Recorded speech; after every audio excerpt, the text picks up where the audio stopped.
Good night, everybody. Let me just start the camera and then we will go on to the notes that we had last week. If you can cut on your cameras so we can have a more engaging session. Do we have any questions so far from chapter 1? You would have received all of the chapters, well, the slides from all of the previous classes. Sorry, from all of the previous class as well as our upcoming classes. So essentially, we could almost be ready for the midterm. Just be aware as well that we'll have some times when the class time would be a quiz. So we advise that you would more or less read the chapter prior to coming to class so that if you have any burning questions, then you can go ahead and ask us them, and we would be happy to go ahead and help you out with that. All right. 1 second for me. Let me just pull up. So tonight we're going to get as far as we can. We're going to touch on 2 topics, one being financial statements, the other being the time value of money. And so you can expect next week's class to be a quiz on chapters 1 and 2. All right, chapters 1 and 2 will be the next week.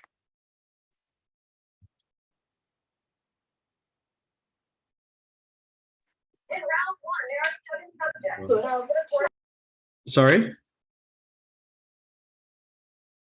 So chapters 1, 2, and 3. Sorry, chapters 1, 2, and 3 will be the chapters that we have a quiz next week, Monday. Okay, next week Monday will be a quiz. So let's talk about financial statements. Essentially, financial statements are the documents that companies provide that are attested by accountants or attested by a third party to ensure that those who are stakeholders of the company, whether the owners, whether they are, well, when I say owners, I'm talking about the beneficial owners or the shareholders or potential investors can use these documents to determine if they will invest, how much they need to invest, how much they're in a hole, and how much they need to actually forecast for the next pay period or the next period. All right. So what are financial statements? There are several financial statements. One is a balance sheet. The balance sheet, as it states, it shows the balance of the company. So your balance is if you would have done any bit of accounting, you would know that your accounting equation is assets equal liabilities plus capital. Assets being what you own equals liabilities, monies that were borrowed to get what you own, and equity or owner's equity is what the owners of the business would have contributed to the purchase of assets. So essentially what assets equals liabilities plus capital mean is how much for all of your assets that the company owns, how much of it is received or how is it it was purchased, by either a loan from somebody else or by owner's equity. Okay, so there are 2 ways that this money comes into the bank. So not the bank, but how it comes into the business. Let me share my screen. Sorry, I thought I was sharing my screen. There you go. All right, so you have financial statements. The focus of the discussion of this section will be about the interrelationships between the 4 financial statements. Interrelationships between the 4 financial statements. They would include the balance sheet, and then we will continue on. Okay, so this is what a balance sheet looks like. For those who are just joining us, there's a quiz next week on chapters 1, 2, and 3. Test, I guess we call it a test. Chapters 1, 2, and 3. All right. Please also be aware that there may be some homework coming this week. I will confirm. So to help you understand what we're talking about today, we'll give you some homework to practice. If you have any questions based on the homework, you can reach out to me during the week, but next week, Monday, will be a test. All right, so this is an example of a balance sheet. You have your assets here. In your balance sheet, your assets are always listed in the level of their liquidity. Okay, so your most liquid assets would be at the top, and your most fixed assets would be going further. With what are liquid assets? Anybody can help me out. What are liquid assets?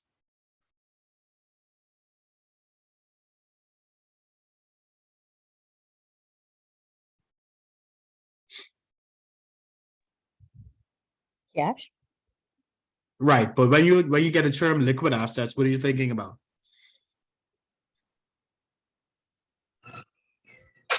How fast you can get rid of them for money.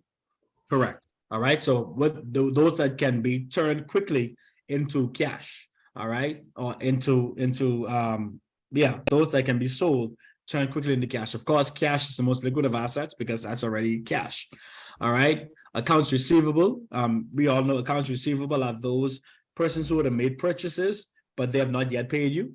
So they are still receivable. Inventory is a stock on the shelf. And so essentially it's saying cash is the most liquid. Your next step from here are people already got the good.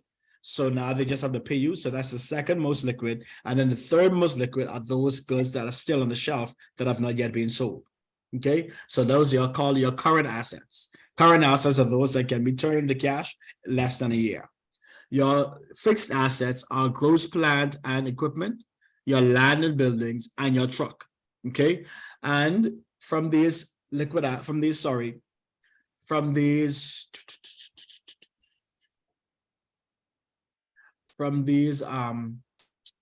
hard assets or fixed assets, we minus depreciation. Why do we minus depreciation?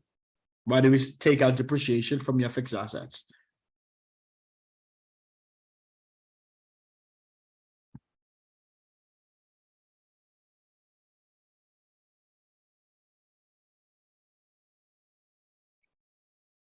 Anybody?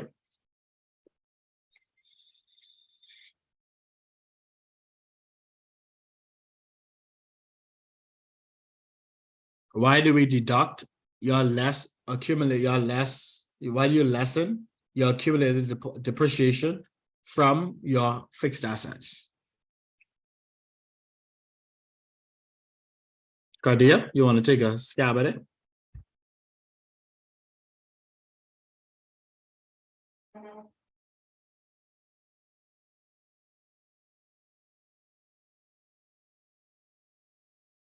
Pranik, you want to take a stab at it? Yeah, can you repeat the question? Sure. Why do we deduct depreciation from fixed assets on the balance sheet?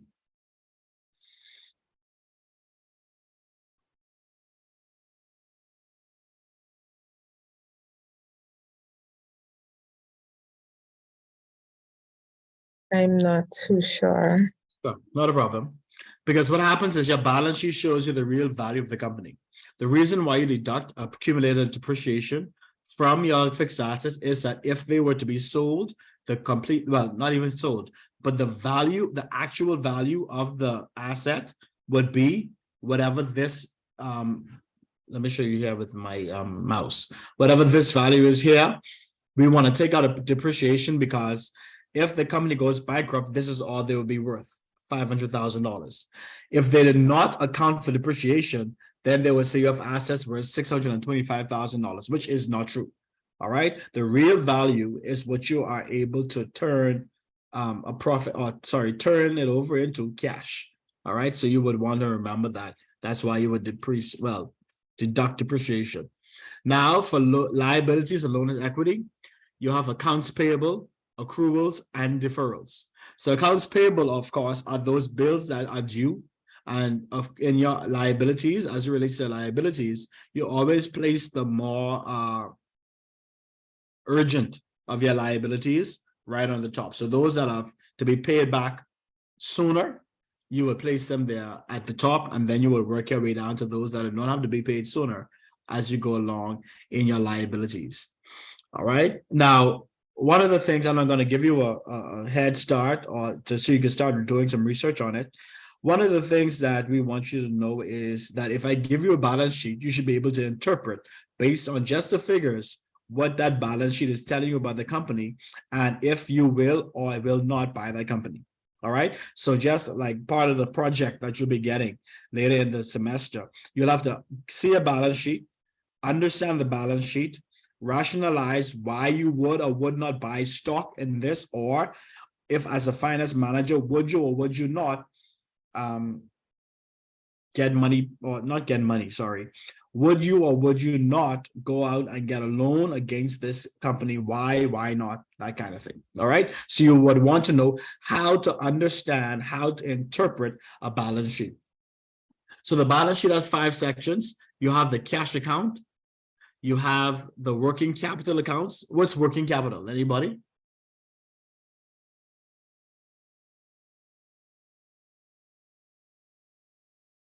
What's working capital? Investment from the owners. Beyond that, what's the formula for working capital is current assets minus current liabilities. What would that tell you? Current assets minus current liabilities. What would this figure tell you? The net working capital. Right. And what and so if you have your current assets, right? Your current assets being what? What is a very simple definition of current assets? Anyone? The items expected to be sold within less than a year. Right. And your current liabilities are what? Things you owe. Right. That has to be paid back. When? Over a period of time. Over a period of time, but again, in less than a year. So essentially what it's saying is that if you had to sell all you had in a year and pay back all you had in a year, this is actually what you're working with. The reason why you do that is because you never want to count your money and you owe people. Because they could come in any day and say, okay, I don't need this in 90 days, I need this in 30 days, and you have to pay them. Same way when you get paid your salary, you have a $2,500 salary in a month. But if you owe BPL and all these people $1,500 of that, you can't really count your $2,500. You have to count your $2,500 minus your $1,500, and you really have $1,000 to work with. So when you think about working capital, you think about the funds that you have to work with. Okay, very easy understanding that.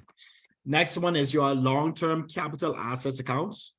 Okay, your long-term capital asset accounts are those assets that help you to that you won't sell essentially when you are in business. So you have your plant, you have your trucks if you are in manufacturing, or if you're in that kind of business. If you have, say, a shop or a warehouse or a shop building, they would be considered your long-term assets. Your long-term liabilities are those that have outstanding balances exceeding 1 year. So those are the ones that don't have to be paid back right now. So you have to look at your long-term liabilities, and then your ownership accounts. This includes the capital contributed by owners and the retained earnings of the firm. What are retained earnings? Anyone? What are retained earnings? Net profit that isn't distributed to shareholders. Correct. And what do you do typically with your return earnings? Sorry.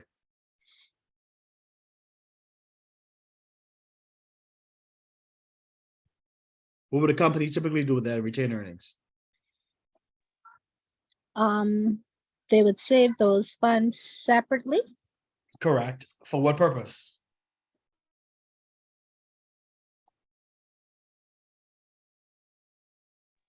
To pay dividends. To pay dividends going forward, or to do what?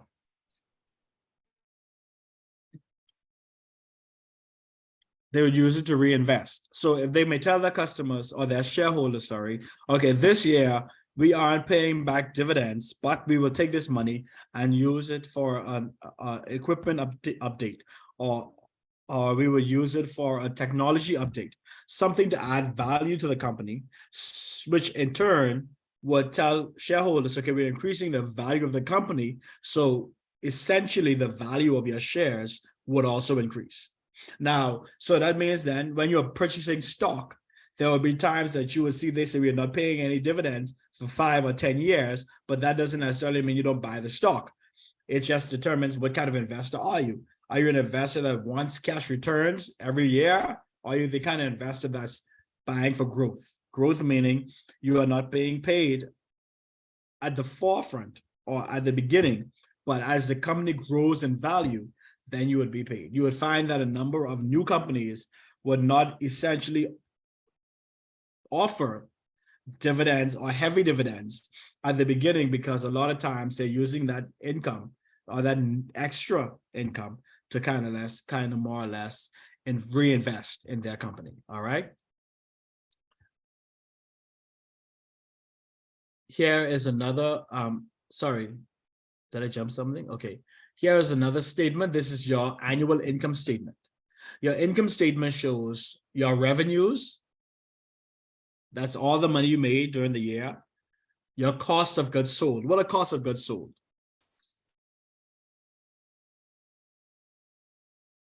Would that be like your inventory, like the amount you spend on your whatever it is that you're selling?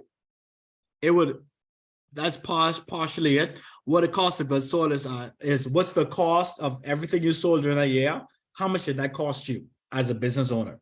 So you sold 300,000, but what you sold cost you 150,000. All right, because you're really looking for the income, the net income that you're making during the year. So you have your revenues that you made during the year. Just because a company makes 300,000 in revenue doesn't mean that it's necessarily a profitable company, because you have to now make these deductions. You have to take out all the goods that you sold that year. You have to subtract your wages. You have to subtract what you paid in utilities, subtract what you paid on other expenses, and then you have the what they call the EBIT, okay, which is the earnings before interest, taxes, and depreciation. Interest, taxes, depreciation. All right. So earnings before that is $123,000. That's really what you really made. When the year came in, or when the year is over, this is what you really made. 123,000. Out of that 123,000, you have to subtract depreciation. What's depreciation? The cost or the, I don't know what they were doing during the year, but they depreciated by $125,000. That means they were either, tell me what kind of company would you suggest, would you say this particular company is for that amount of depreciation?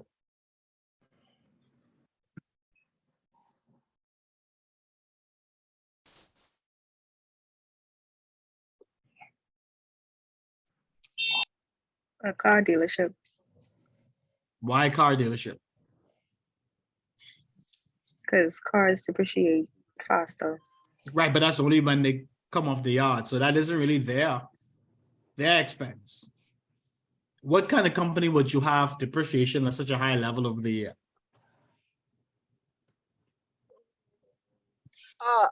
A company with a lot of assets in terms of like furniture or in inventory. Well, not inventory, but like office equipment and that kind of stuff.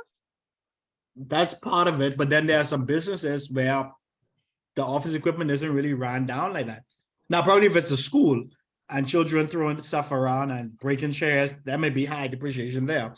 But when you think about high depreciation, you think about companies that use their equipment, machinery, assets a whole lot. So you think about manufacturing companies, or you think about heavy equipment companies, or you think about construction companies that have to probably change out equipment faster than other companies. Make sense?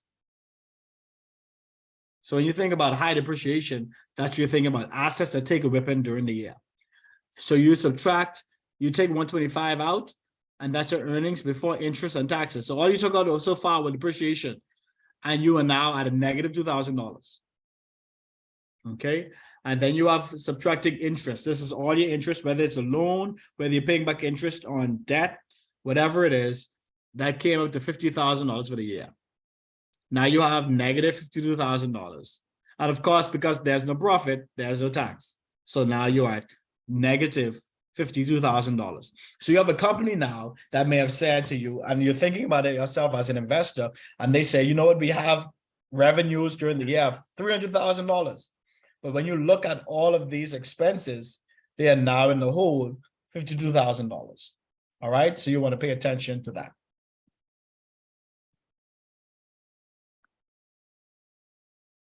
Now, I want you to understand, well, we're going to just touch that a bit later. All right, so now you have your cash accounts. Your cash account is another type of financial statement. It shows debits and credits. So remember now, all of your assets are always debits.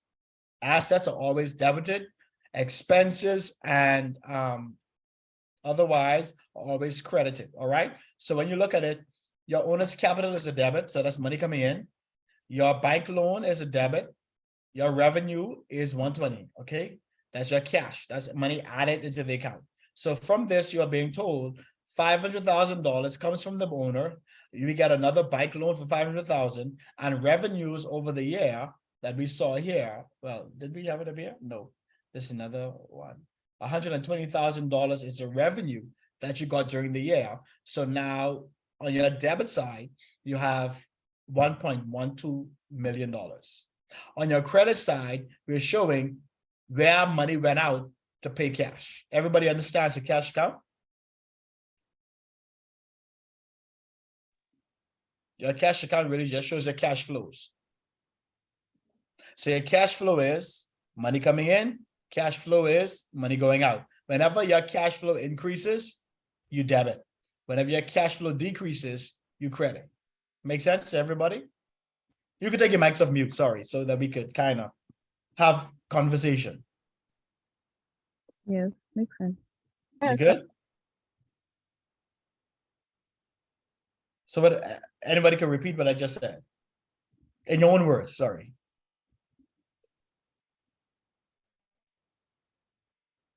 Cash coming in is debit, cash going out is credit.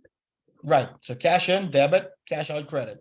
Cash in this instance, owners put in some money, 500 grand. They got a loan, 500 grand. They made revenues during the year of 120 grand.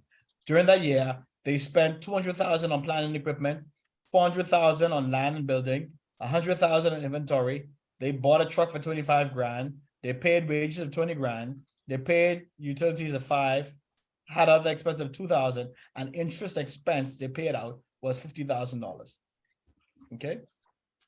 So out of their $1.12 million that they got during the year, they paid out all that, and now they only have cash of $318,000. That's year one. Look at your pay close attention to these equations, because you'll be seeing them again. Your operating cash flow is your net income plus your depreciation plus your interest. Net income plus depreciation plus interest. Your operating cash flow is your EBIT, which is your earnings before interest and taxes, plus depreciation minus your taxes. Okay. Here's your statement of return earnings. This is the fourth financial statement.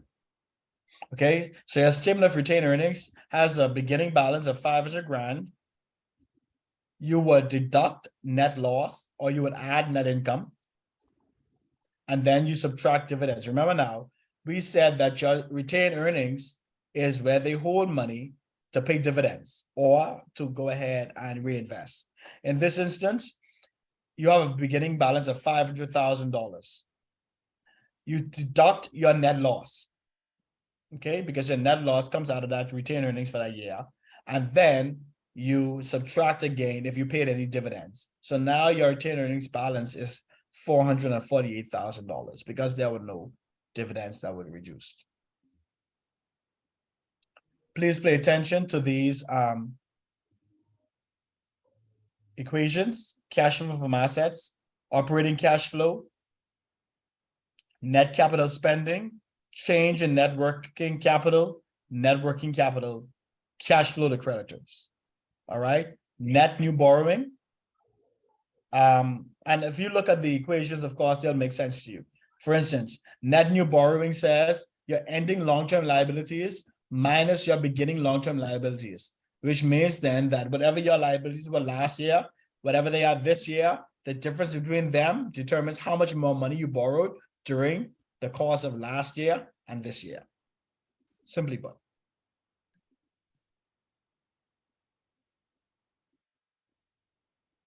When you talk about your statement of cash flows, you're looking at where cash flow is coming in from. It's important for you to find out what your cash flows are, because your cash flow determines how much money you have to work with in every cycle. So cash flow from assets, you have your cash flow from operating activities and cash flow from investment activities. That's how you make your money. That's how you get cash flow. Either you can make cash, when it talks about cash flow from operating activities and cash flow from investing activities, what comes to your mind? What are cash flow from operating activities?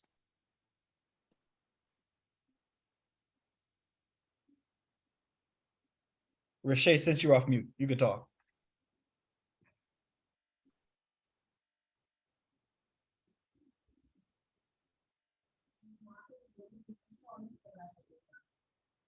Rashay? Yeah. Since you're off mute, you could, you could talk. Or let me see if I could pick on someone else. Mm, Or Monique, I haven't heard from you since we started. Or Heidi. Cash flow from operating activities would be what?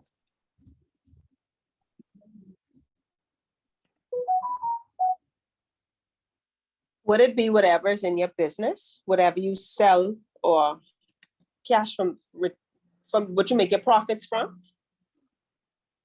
Okay.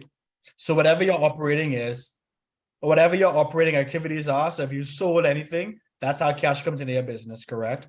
Cash flow from investment activities are what? What would cash flow from investment activities be? From your investments, if you were to put money in a fixed deposit account or invest in bonds or anything that generates income from investment activities, you may Right. invest in the company and get dividends from them.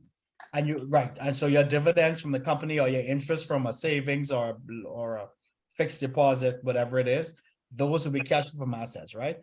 Equals your cash flow from your creditors would be, of course, money that you borrowed, and then your cash flow from your owners would be cash that your owners of the company, equity shareholders, would be putting into your business.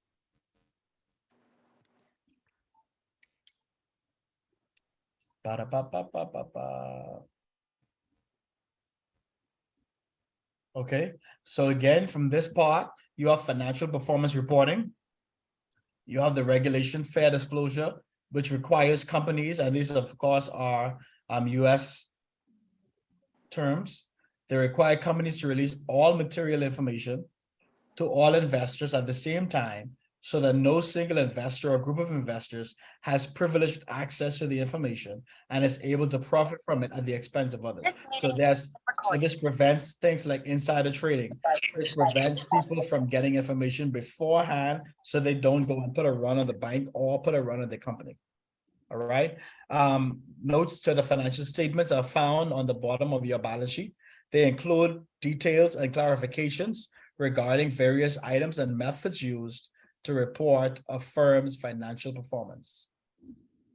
So you would see in your notes things like sudden increases in debt, losses, or financial impact from lawsuits. These have to be shown in your financial plan, your financial records, because if there's an investor coming in to invest, they need to be privy to all the information behind the company. Don't just show me that you're making a profit. Show me who sued you. So if they win the lawsuit, this money is going to come out. All right. And that's not going to be part of the value of the company. If you're in debt somewhere, you owe somebody, I need to know that.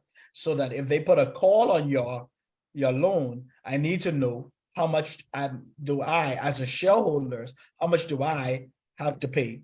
Because essentially the shareholder, as the owner of the company, has to pay whatever debts are owed. All right. So these are your questions you can answer. You can ask them yourselves. And then you could also in here some practice questions. Please go over the practice questions. Luckily for you, the answers are in here also. So you can go ahead and quiz yourself and answer them yourself, because this is what a part of your testing will be like next week. For those who could join late, your first test is next week, Monday, sorry. Same class time. You won't be in class to take the test. You can take it at home, but the window to take the test will be a regular 6 to 8 p.m. Okay, so you won't have a virtual class, but you will be there taking your first test, chapters 1, 2, and 3.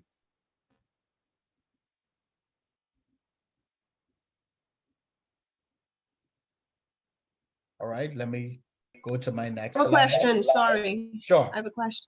You said the test is chapters 1, 2, and 3. That's what the slides that you would have given us. The slides, correct. The slides. We'll be going over tonight. Correct. Okay, Correct. okay.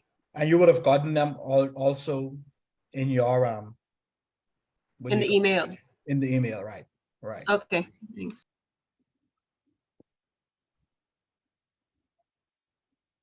Let me just pull up the next chapter 3. Oh, so it's sorry, chapters 1, 2, 3, and 4. Just that chapters 3 and 4 are time value of money, and that's just one whole chunk of information, but they just split it up in 2 chapters. So it's 1, 2, 3, and 4. Can a company alter their financial statements? A company can, but when you say alter, you mean lie?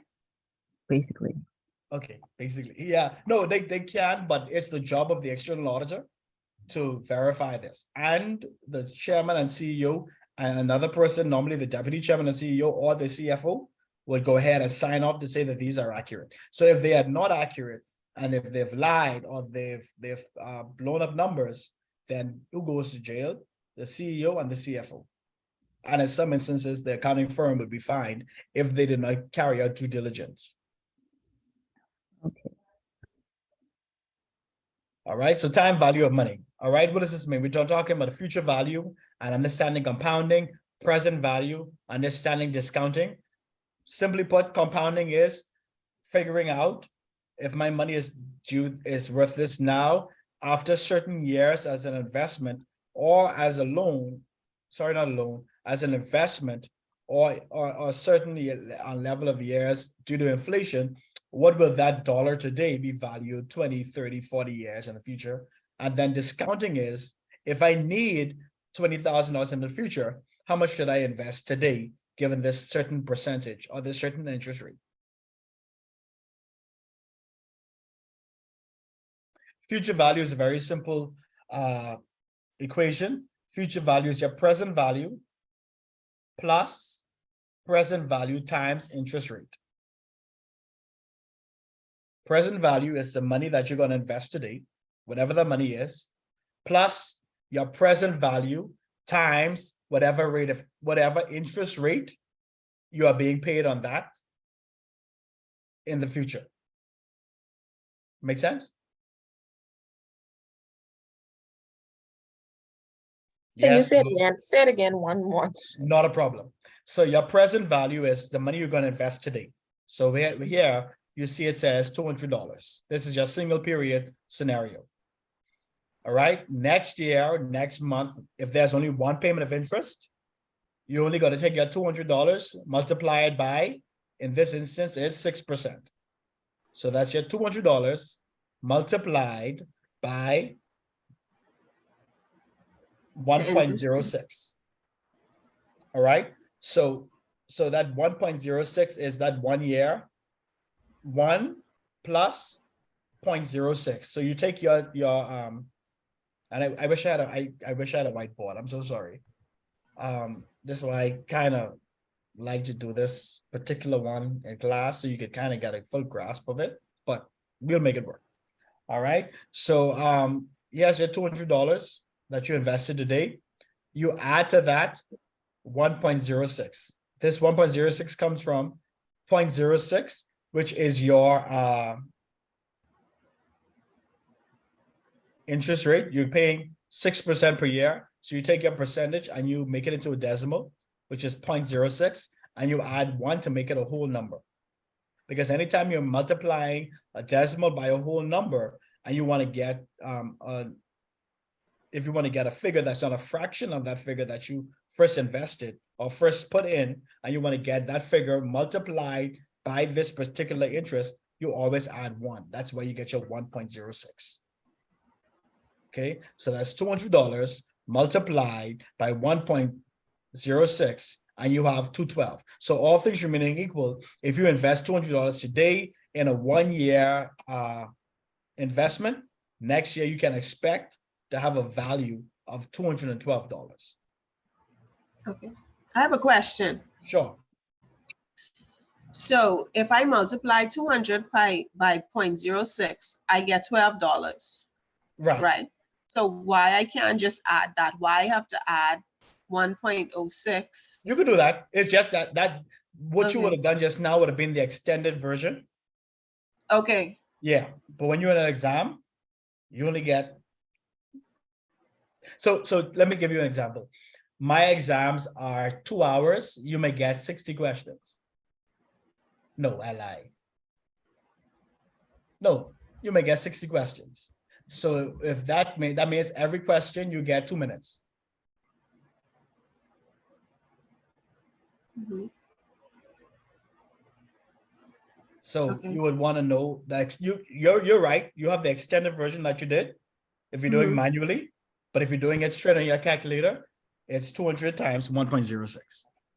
So you're saying we just always add one in front of whatever the percentage is for the interest rate? Correct. So because if it was that's how you get 10%, that's how you get a whole number. Okay, so if it's 10%, we do 1.10. Correct. Okay, Yeah. Now, if it's multi-period, you do the same equation that you did just now, but you put it to the power. You put your last part, that 1.06, to the power of how many periods you're getting paid interest. Make sense? So if it's a 5-year investment, you're getting paid quarterly. What do you put in your what did I call it? What do you put in your power? Your power sign.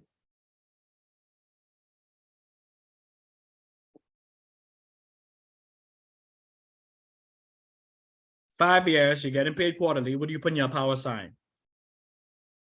1.06 to the power of what?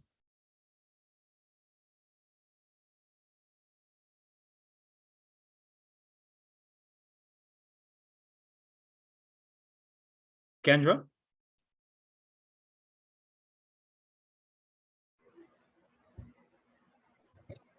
I'm not sure. Okay, no problem. would it be Anybody else want to 5? take a stab at it? Pardon? Would it be 5? No, Or because would it be 20? you put it, you'll make it 20 because you're actually putting in there Okay. the amount of the sum of all of your interest payments that you're getting over the course of your investment. Okay, Okay. That's why you have the power of compounding. Albert Einstein says compounding is the 8th wonder of the world. That's how people get wealthy over time. All right. So you're taking your money and you're just investing it, or you're reinvesting it 20 times.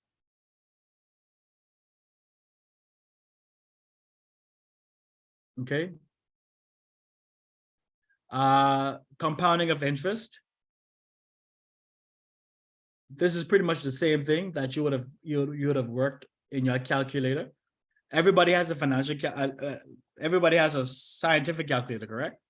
They know how to work the scientific calculator for the power sign. If you have you would you would need a scientific calculator next week, please. You don't necessarily have to get a financial one that's so complex, but you definitely need something that shows you the power of, which is when you look at the calculator, it'll be y to the power of x. Or it may. Can we use a digital calculator online? What does your digital calculator look like? Just like the handheld one.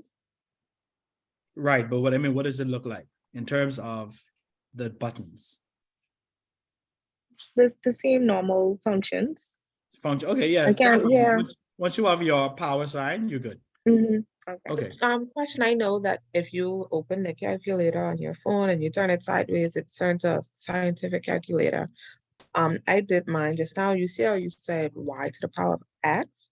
Mhm. Mine has x to the power of y. Would it be the same? That's fine. Can you show it for me, please? You just put in the camera for me. I can tell you which one. It could, yeah. Yeah, let's.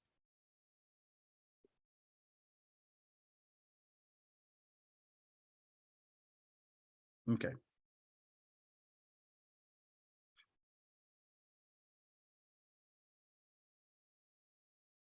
You have it? Sorry.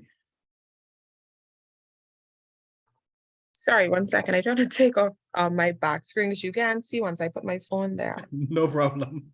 1 second. Right.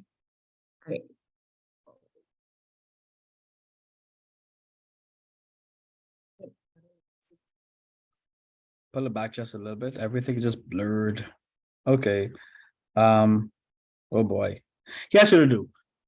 What if you screenshot it and send it in the group? Would you be able to see Okay, it? no problem. I'll do Yeah. that. Screenshot it, send it to the group.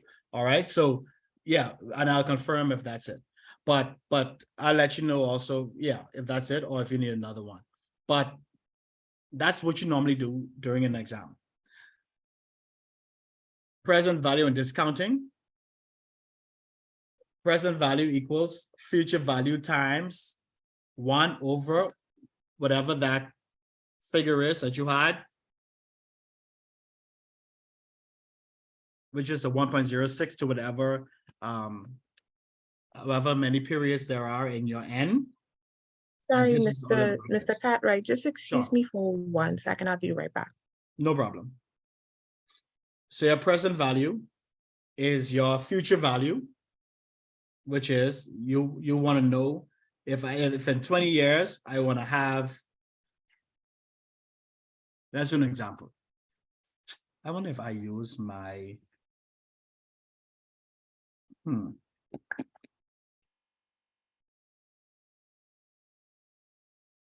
No, that probably won't work. Anyway, so let's say I have can I draw on this? Miguel, can I draw on this? No, I don't think I probably can. Let me try to open up my screen here.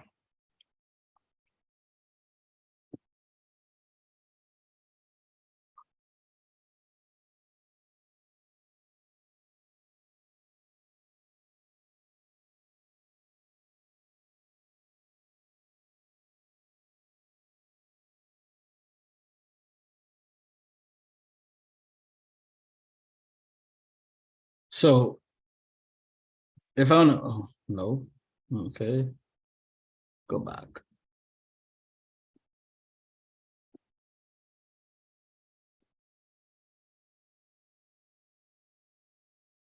Okay, if I want to do, sorry for how this looks, please. 20,000, right?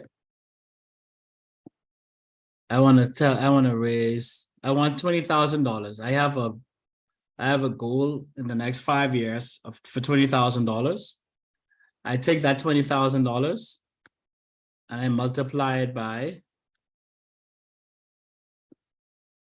1 over. That's your, and I find an investment that's going to pay me 1.03% every year, well, every quarter. Can somebody write that out for me, please?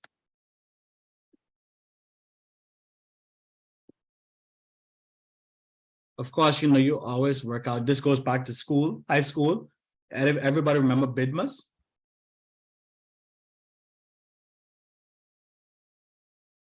No? Everybody remember BIDMAS?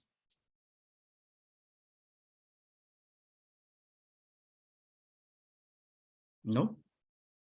Anybody remember high school?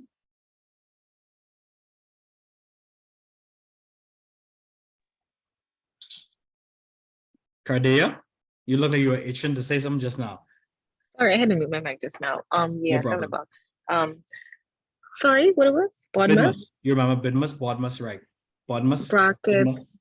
Brackets, division, multiplication, addition, and subtraction. Right. So, and then when we had BIDMAS, so we has brackets, indices, First. division, multiplication. Yeah. Anyway, so you work at your bracket first. So anybody has that figure?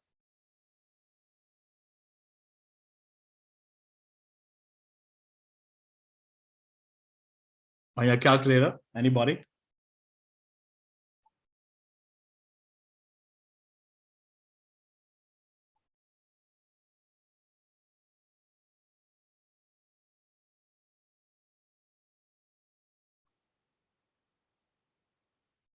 First person to answer gets bonus 5%. I don't know. I got 17,769. So you work that whole thing out. Okay. So Yeah, let's put a peg on that. But right, you can write that figure down. 17,000. How much? $17,769.74. Okay. Now do the bracket one for me. How much is that?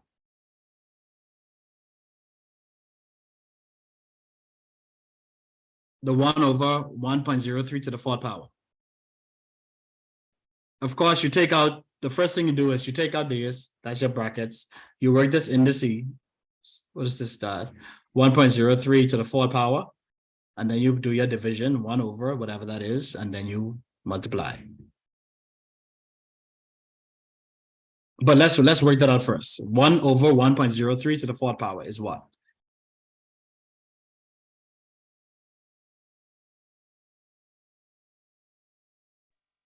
I'm sorry, can you repeat that again?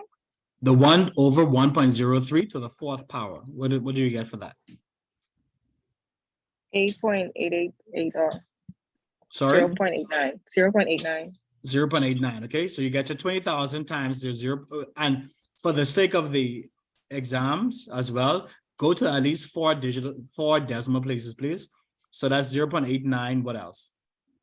So 0.88. 0.88. 0.8894, I think it is. Okay, 0.8894. So you take a $20,000, multiply by the 0.8894, and you get your 17,000 some, right? So that means then, what does that tell you? So that's 17,000. How much?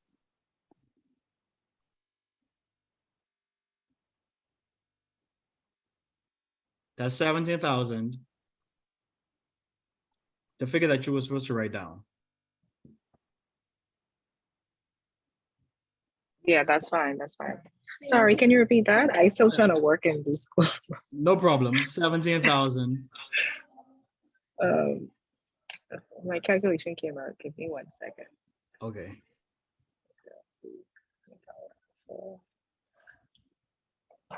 Yes, no, so that was 8884. 0.8884 times 20. So 17,768. Okay. So what is this telling? What is this equation telling you? Say, give this to me in a sentence.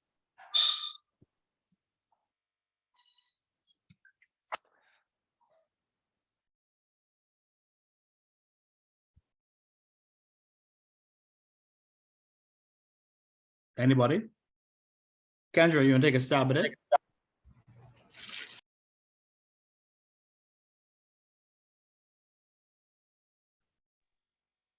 The Sorry, original question was? Oh, I the missed question that was, part. give me these numbers in a sentence. What was the equation? I just saw This- numbers in. Right. Give me these numbers in a sentence. Right, but what was the question? What would be $20,000? $20,000. 3% interest for 4 years? Right. much you would save? So that's what you're telling me, right? So you're How telling me much this in a sentence back. You can start from the end and come back up. So start from your 17,000. This is a present value equation. Mm-hmm.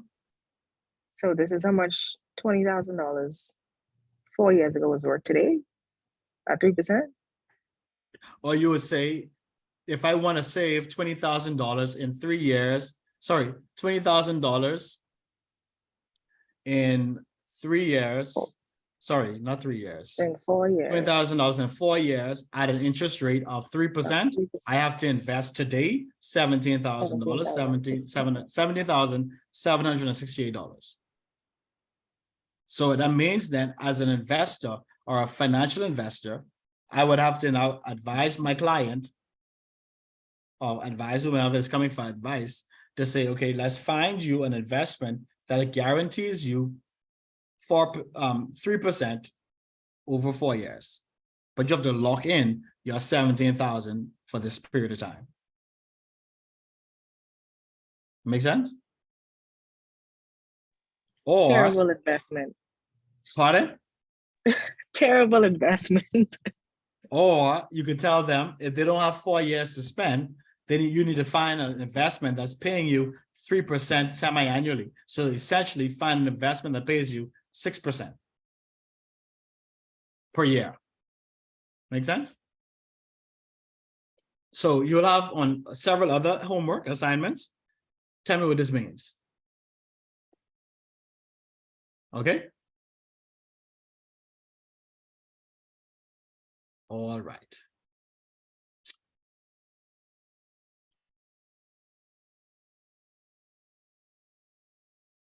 So this is one equation, but 4 variables. So if you want to figure out how to work at the present value, this is your figure. This is your, sorry.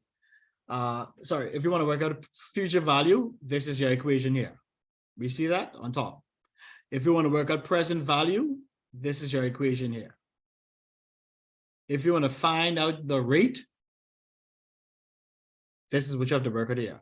Future value over present value to the power of 1 over whatever n is. Remember that n is always the amount of periods, not necessarily the amount of years, because with every year, you have different periods that you're getting interest. So your n is how many interest payments am I getting in this particular period? Make sense to everybody? So it's not necessarily the years, but it's actually how many payments. And then you subtract 1. Okay, you remember now, and there was an earlier one where we added 1. In this one, we subtract 1. And then if you want to know how many periods you need, you do 1 times the amount of n, 1 times the amount of n, and then you have future value over present value, and then 1 plus r. So that means then in your exams or in your tests, I won't always ask you for future value. I'll ask you at what rate do you need to invest in to get this particular value? Or I'd ask you how many periods would be necessary to get this particular value if you have this particular figure, that figure, that figure. So when you have n, I may give you the future value, the present value, and the rate. And then you will tell me how many periods of interest do you need to be paid to work this and make this make sense. Everybody clear? So please highlight, circle, because I guarantee you, you're going to see it again.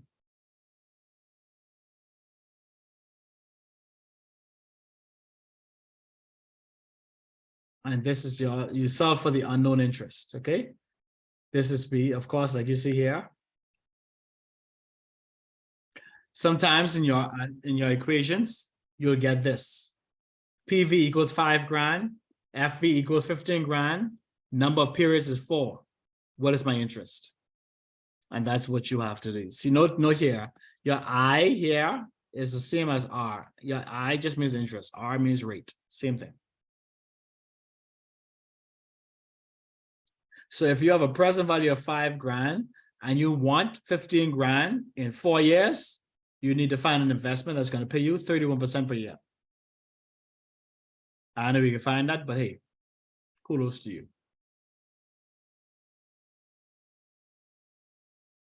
Anybody knows about the rule of 72? Anybody ever heard about that before? The rule of 72?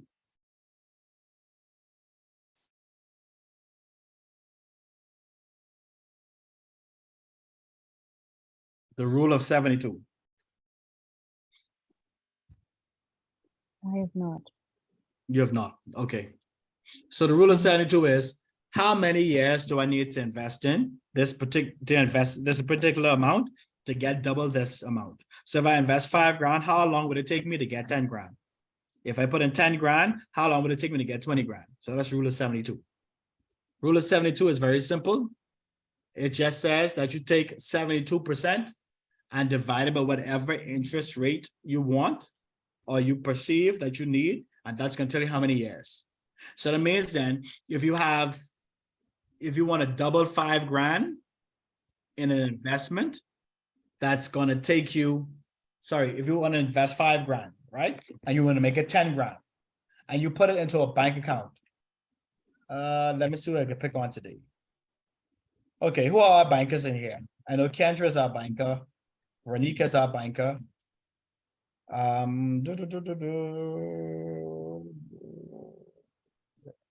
Heidi, you're at Fidelity? No? Are you at a bank, Heidi? Yes, I am. Which one? Fidelity. The Fidelity Bank. How much do y'all pay on the interest rate on savings accounts now? 0.50%. Wow. Okay. 0.50%. Let's go there. 0. Take I was 0.50% as a decimal. Can you sort of forgive me at this moment? I am actually trying. I am so sorry, but I'm trying to prep something for my son. Not a Can problem. somebody I else got you. assist me, please? Thanks. I got you. Appreciate Not it. a problem. Okay. Okay. 0.50 as a percentage.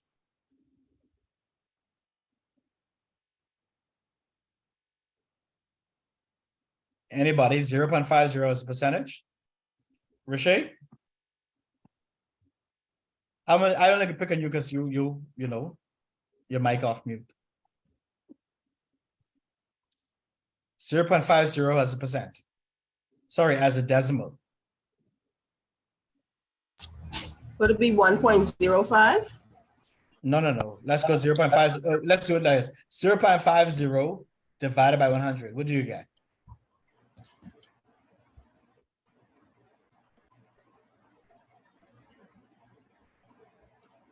.005? 0.005. Take 72 divided by 0.005. What do you get?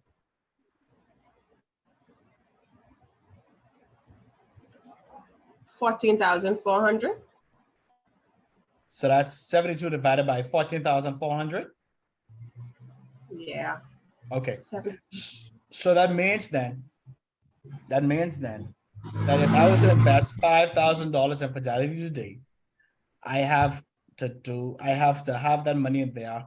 14,000, how much? 400. 14,400 years before that money becomes $10,000. What? Right.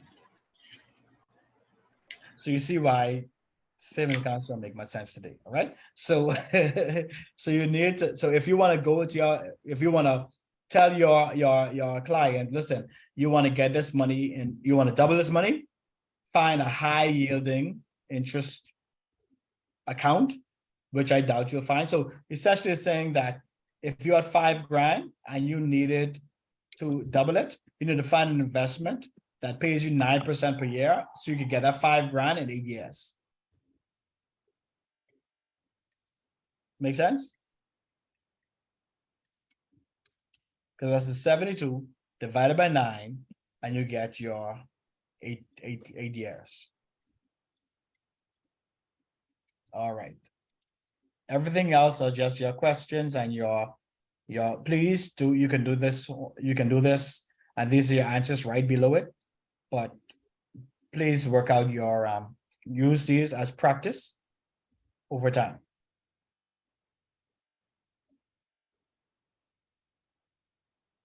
Any questions so far from anyone? Because we're rolling. Let me know if we're going too fast.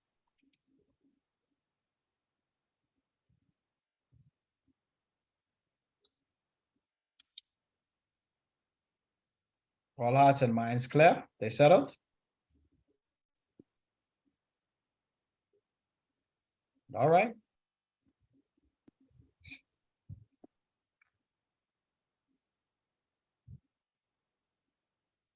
Let's go to the time value of money. All right. So in this one, we're going to compute the future value of multiple cash flows. So the last time we looked at it, we talked about a one-time investment of $5,000 over this period. How much are you getting back? But what do you do now if you put in $5,000 this year, $10,000 next year, $2,000 the year after, $3,000 the year after? You know, it helps you to understand, if I want to have this amount in the future, how much different payments do I need to make each year to make sure I get this balance, okay? So this is how you would draw. This is what anybody knows the name of this chart here?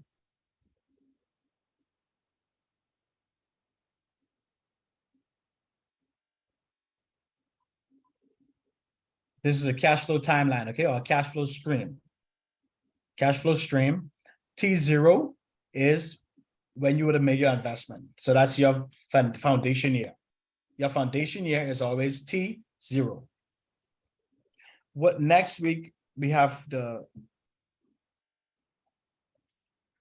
30th, the week after that, I'd want us to meet in class, please. So I'd want you to make preparation so we can meet in class. That's the first Monday in February. Okay, just wanted everybody to put that out there. That first Monday we'll meet in class. All right, and that's where on the first Monday we'll go over in class the exam or the test that you take next week. So if you have any questions, we can work everything out and you can ask questions right there. All right. So please make preparation for that. That's the first Monday in February. That would be February 6th. All right. So T0 is $3,000. T1 is $5,000. T2, $7,000. T3, $9,000. All right. So wherever you see T, that's where deposits are made on this account. Well, how do you read this? In the first year, you put in $3,000. You're expected, if this is a 10%, if this is a 10% per year, and this is paid up, 10% per year, you put 1.10 to the power of 3 because you have 3 years left. You can't withdraw, but you're getting 3,000. So you're reading this as saying, if I'm putting $3,000 initially and I'm getting 10% per year, at the end of 3 years, my balance should be $3,993. Make sense to everyone?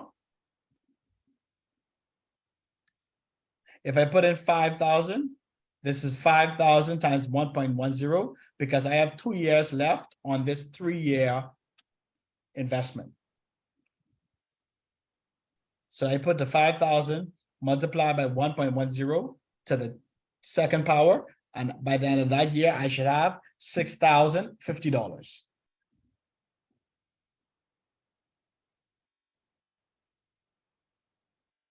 In the second year, in the third year, in this second year, sorry, it's my $7,000 multiplied by 1.10, and my amount of time left in this investment is 1 year. So it's to the power of 1. So I get $7,700.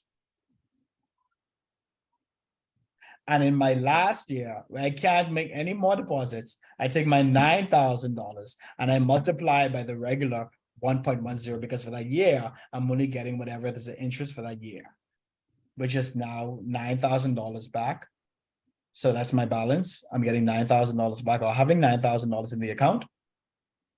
So over the course of this 3 years, I should have developed, I should have $26,743 in my account. How much money, how much interest did I get? That may be a part 2 or part B of this kind of question, just giving you a kind of hint of what the exams look like. So the exams aren't straightforward. The exams are based on principles that to show that you understand the concept. Okay, so that means at the end of 3 years, I'm going to have in this account $26,743. How much did I invest over the life of this particular investment? Anybody?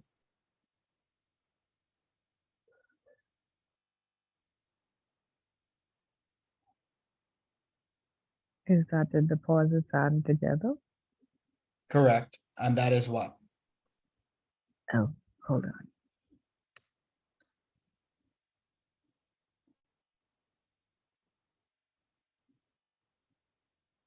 Sorry, I didn't hear her response. No, she was asking if that was all of the deposits added together. How much was invested during the course of the lifetime of this?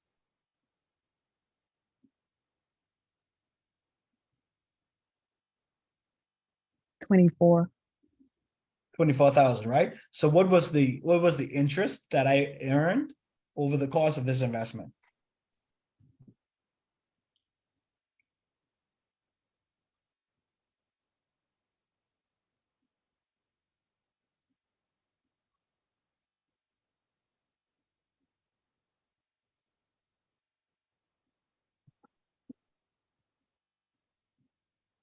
Anybody?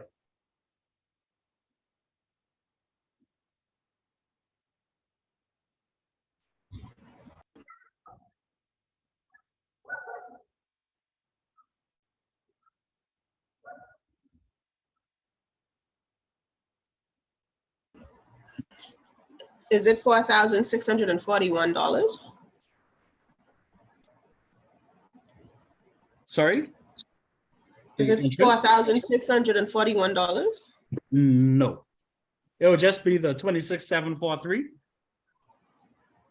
minus the 24,000. Okay. Okay.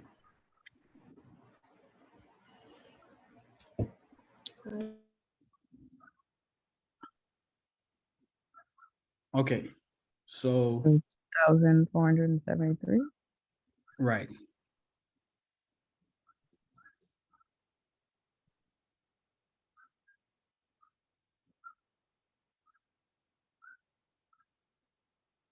$2,743 would be the interest that he got.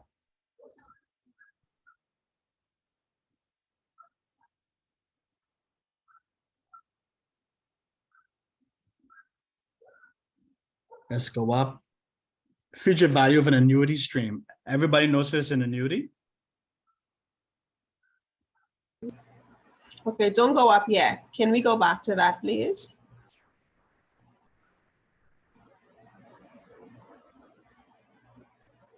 This year? Yes. Okay. So my question is,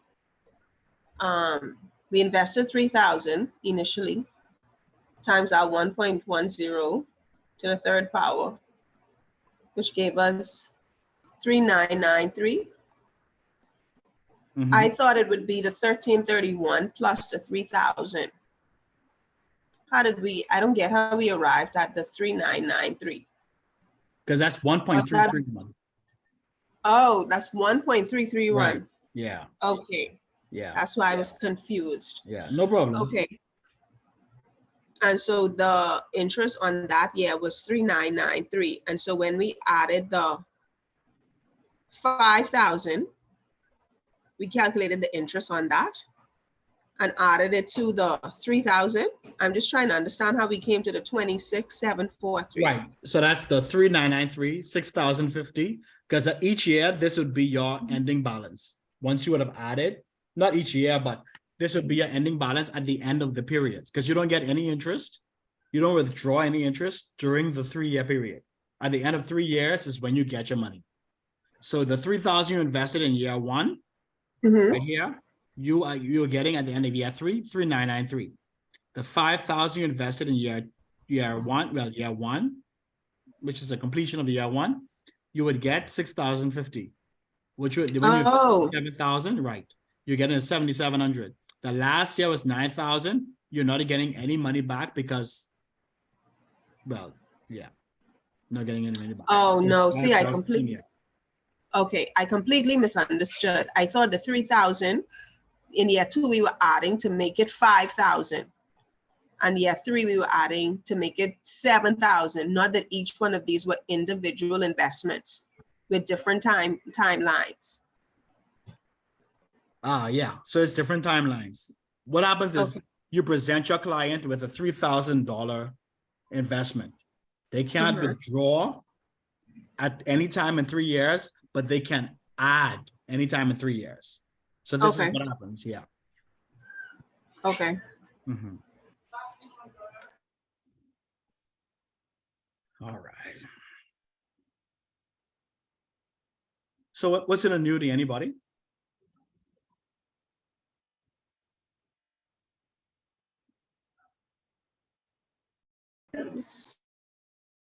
It's like a future dated investment.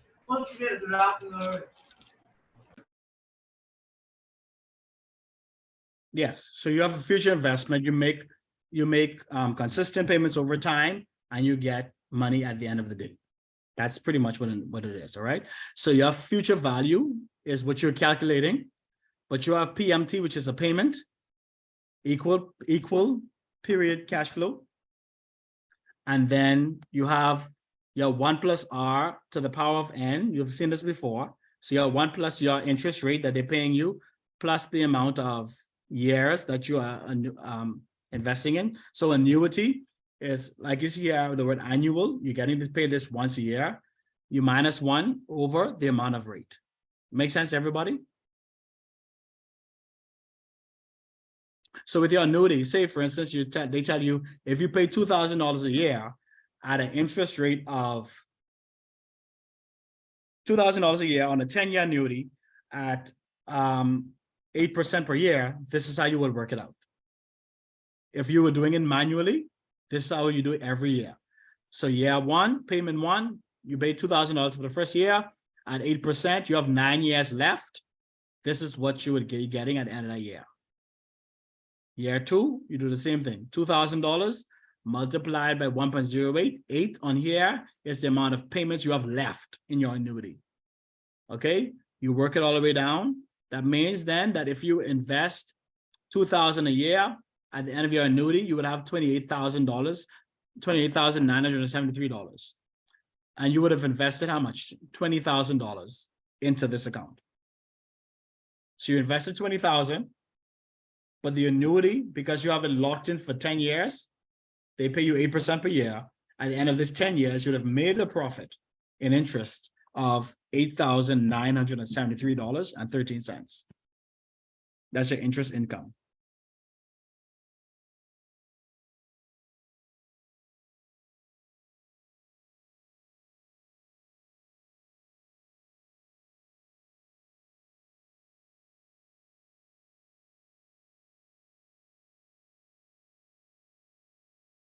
Everybody understands this, or we need to clarify it again? We need to break it down some more.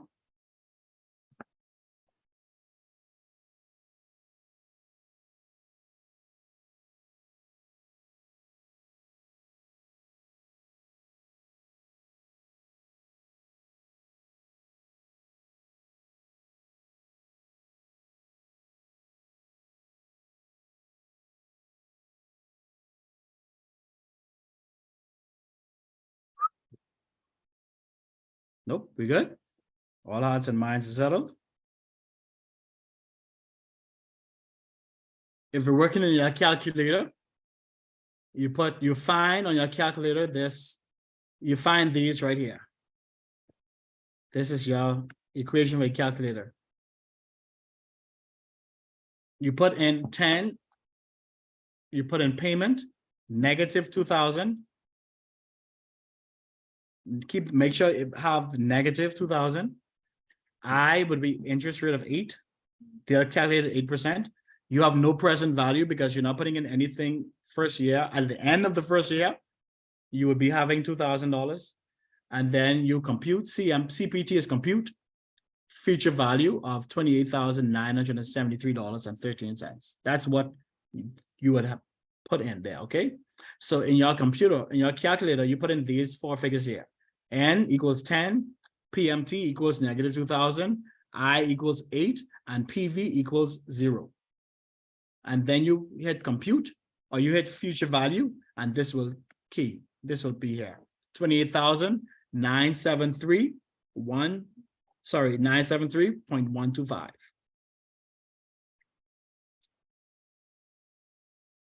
So in your calculator, you would put FV, and then it will have a open bracket. You put 8%, 10, negative 2,000, 0, 0, close bracket.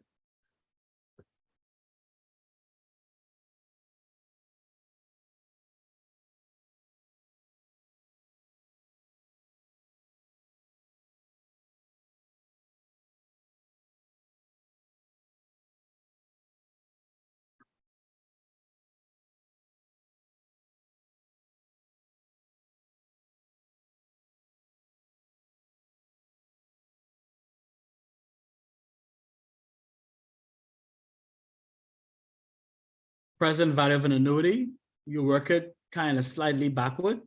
You would want to know, if I want $300,000 in 10 years, how much do I need to invest today? Okay, that's all you're doing with this one, which is just a slight inversion of what you have done earlier.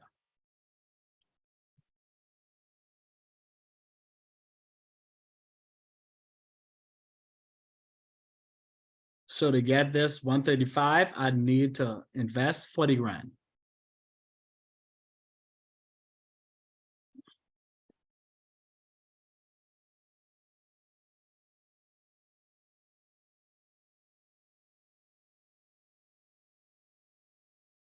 What's an annuity do and perpetuity? Perpetuity means that this investment goes on, it has no expiration date, it has no end date. All right. So certain types of financial transactions such as rent, lease, and insurance payments involve equal periodic cash flows that begin right away at the beginning of each time interval. This type of annuity is known as an annuity due. Figure 4.5 that we see shows both types of annuities on a timeline. An annuity due stream is scaled back for one period as shown by the arrows. So when you look at an annuity due, you will understand that annuities are paid at the beginning of the following year. So you would go through the entire year, don't pay anything, and it's due at the beginning of the year, which was year one. So that's why you saw in T0, there is no payment here. T1 shows your first payment, but you backdate it to the end of T0. Same thing here. For T1, your payment doesn't come until T2, but you backdate it to the end of T1 because that's when the annuity is due, even though you don't pay it until the following year.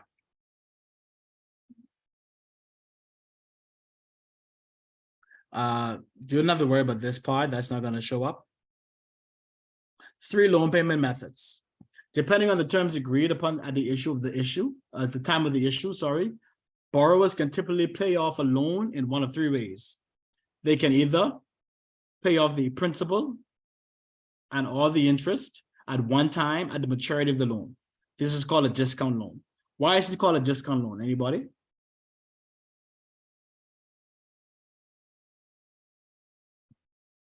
Anybody want to take a guess?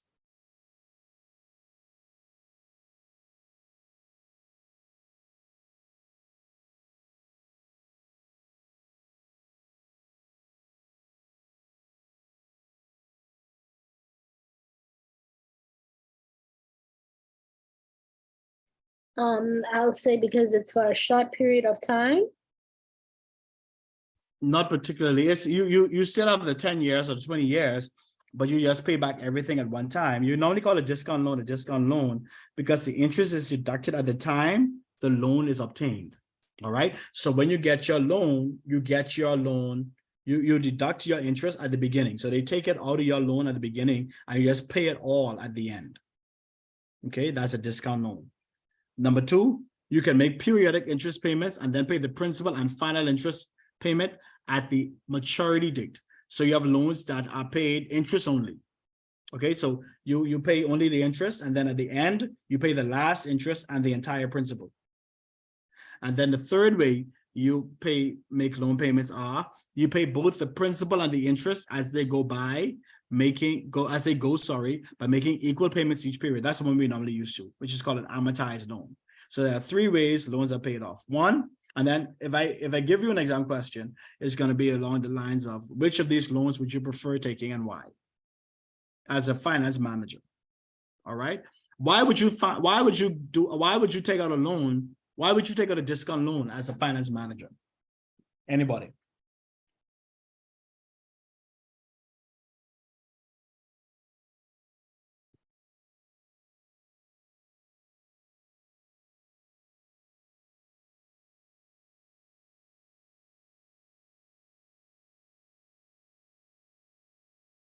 As a finance manager, why would you take out a discount loan?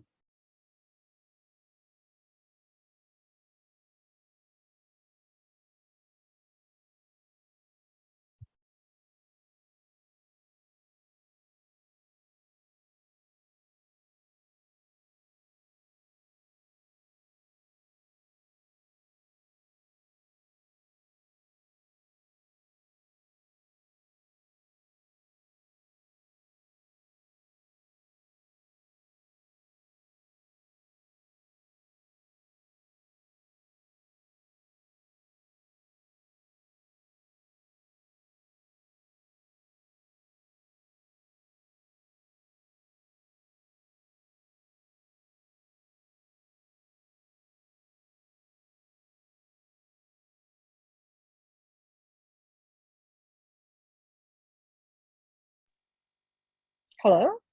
Go ahead. Mhm. Is it frozen? Oh, No, no, I'm waiting on an answer.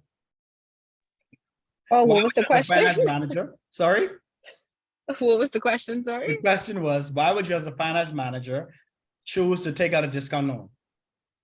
Under what scenario? A discount loan? Yes. Okay.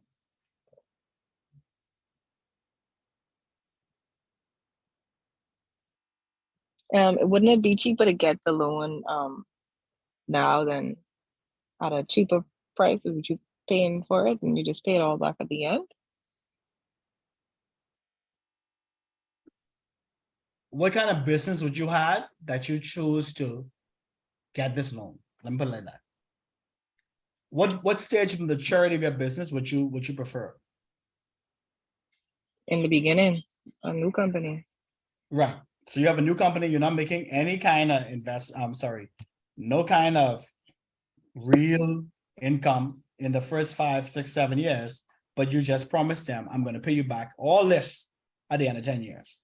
You just have to have a lot of confidence in your company.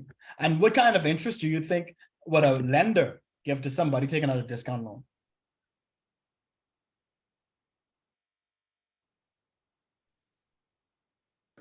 Would the interest rate be higher than the average because you're taking a risk due to the extended time it takes to pay this money back? You're not getting Exactly. anything until the end, and they can default. Exactly. Exactly. Perfect answer. Based on your level of risk, you would determine, you know what, let me charge you high.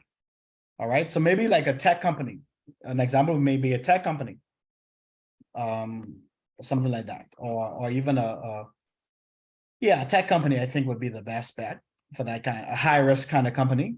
That may not be making their profits right away, but they'll make it for sure when they have a high evaluation at the end.